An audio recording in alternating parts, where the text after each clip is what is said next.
Hello everyone, it's Paul Zerdin here. Great to see you again. Just a little note to say, what's coming up now is a little interview I did with Fred MacAuley on his daily talk show here at the Edinburgh Festival. It's called Fred MacAuley in Conversation, and I was one of the guests. And so there's a little bit of that interview coming up, which is plugging my show here at the Gilded Balloon in the Museum of Scotland from tonight until the end of next week. No, end of, what is it? The 17th, Wednesday. So I do 7 nights here. Only 7 nights here at the Edinburgh Festival. Anyway, this is a bit of the conversation me and Fred MacAuley had earlier today, and it was lovely to see Fred after quite a long time. I hope you enjoy. And I was given a book on how to become a ventriloquist, and at about the age of 13 or 14 got this book. And I'd never really seen a ventriloquist. I'd seen the Muppets, and I'd watched the Paul Daniels show and variety shows, but I'd never really been aware of ventriloquism until I saw a guy called Ray Allen, who had an old character called Lord Charles. Yeah. And he blew me away, and I thought, oh my God, that's an in-vision puppeteer. So I could do puppetry and I could be still seen, not hiding under the table like the Muppeteers were. And I thought, oh, that's interesting. So my magic kind of took a back seat, and then I started working on the puppets and right. the People characters. stick with their own characters, don't they? Who's this? This is Albert. Now, this is some ventriloquists are a bit. They say, "Oh, you shouldn't do that in front of the audience," but you know, it's a puppet. I don't know that they all do.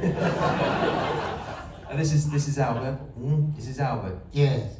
So Albert is very hard of hearing. He's in my show from tonight here, 9:30, in this beautiful venue. And this is Fred. Do you remember Fred? Fred. Yes. Macaulay. Macaulay. Yes. Say hello. Yeah. What is it? Well, this is Fred MacAuley's show. You know, we're guests on his show. Right. Hello. And it's funny. Just before I do a joke, right? With Oh, I think you need too soon. Before I do a joke, it's quite funny. When I did the America's Got Talent, and when you win the, it's funny how people they just look at the puppet. Yeah. And you do like a red carpet out there, and you've got to do loads of press, and like days and days of press. And straight after the show, I walked out with my other character, Sam, and there's loads of people going, "Hey, Pa, can we have a few words?" And I'd have the puppet on the arm, and the Fremantle press woman, she said, "Put the puppet on quick, get over there." And they go, "Hi, Paul, how was that?" And I go, "It was an amazing experience. It's changed my life." Blah blah blah. And then, "What did Sam think?" And I go, "Well," and I'm going to make the puppet talk, and she puts the mic.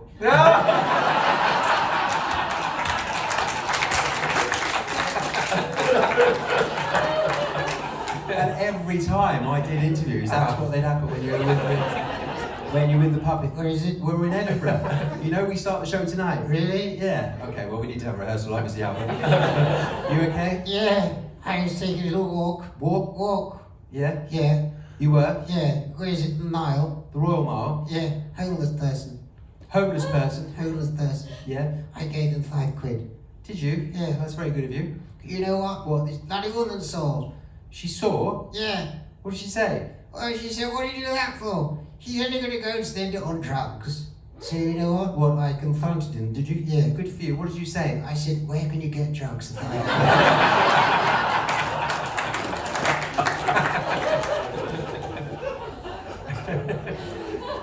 It's kind of disconcerting that you do keep looking at it. He does seem genuinely interested in you, which is more than I can say for everyone. He's quite funny actually, and the thing is with that, I did a show a few years ago.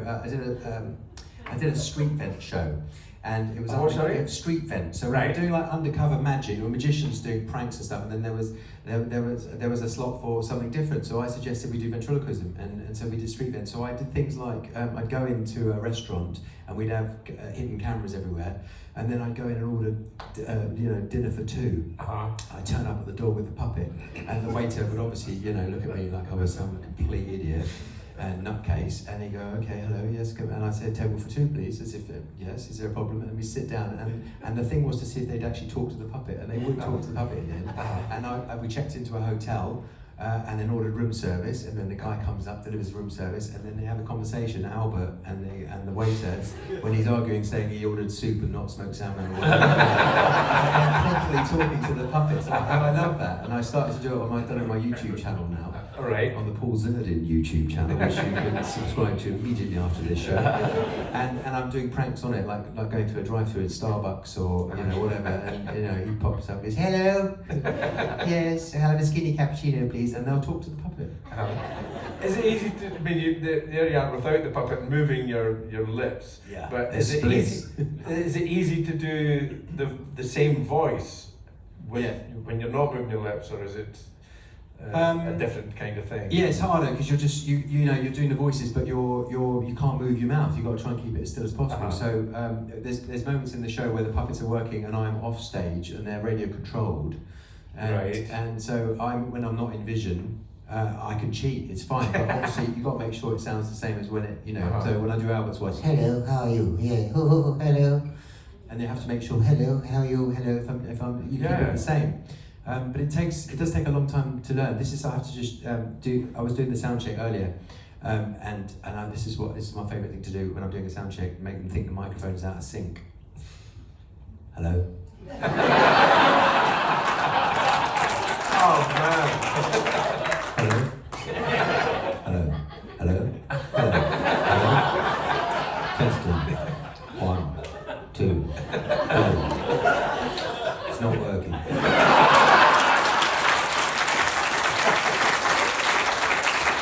Oh man, what a beautiful thing! A round of applause from Jim, the sound guy. Wonderful, wonderful. And how many different voices do you have then? Well, I've got Albert, I've got Sam, who's my kind of main character who I've used the longest, and then I've got. Was that a look of? Can we see him, please? No. I genuinely was wondering what version of Sam this is. Are there many Sams? Do you wear Sams out? This would not have been the one that we worked with in Iraq. No. Good to see you again. It's Fred, you remember Fred, yeah? Hello, Mr. MacAuley. Are you alright? What a polite young man you are. Yeah, well, it's actually easier to say Macaulay than Fred. Is it?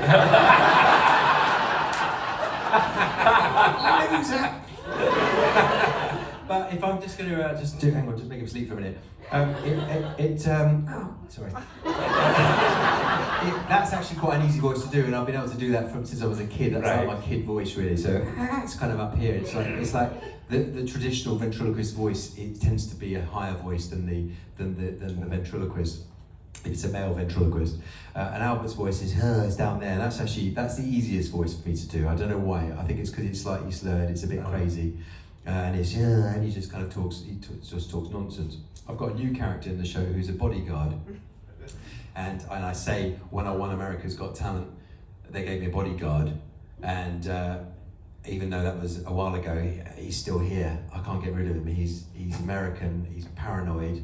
And he's my bodyguard, and he comes out, and the whole character is that he's just basically interrogating the whole of the front row. Because he thinks the audience are out to get us, and I have to stop him and just say, he's here for entertainment purposes. And he's like, no sir, I'm here, I'm a bodyguard, and it's my job. And so it's an American character, it's an American voice, and it's very deep as well. When I first started doing it a few years ago, I had the most terrible sore throat after the shows. I was thinking, why can't you just sound like that? That's not quite the same. Doesn't fit the security guard, does it?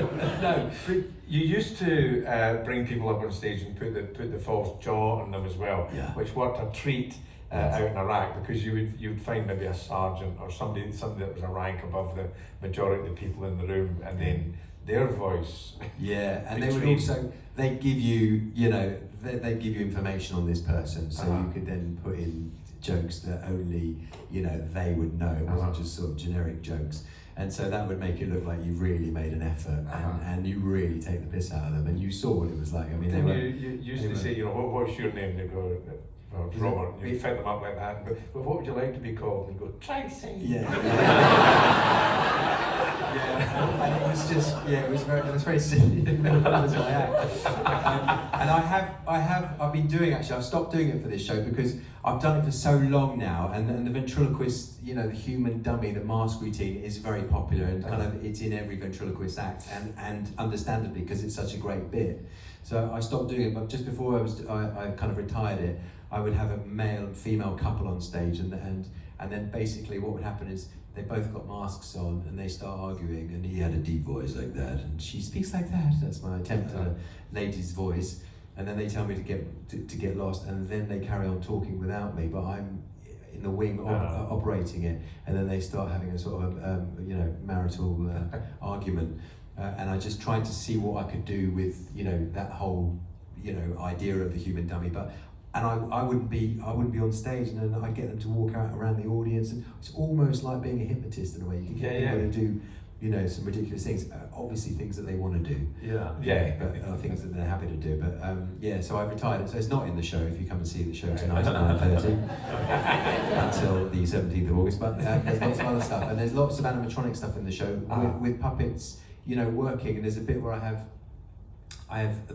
the old man Albert is over there on his own. Sam is here, and then I've got a baby who's over there. And we do at the end of the show, we do a three-way, very fast routine. So 2 of the puppets are radio controlled, but I'm voicing them all. Right. And it's a bit. It's the most difficult thing I've ever done, and it does go wrong quite often. And just because I get the voices confused, so Albert suddenly goes from hello, and then Sam sounds like the old man, and the baby sounds like me. But they seem to love it more when I cop it up.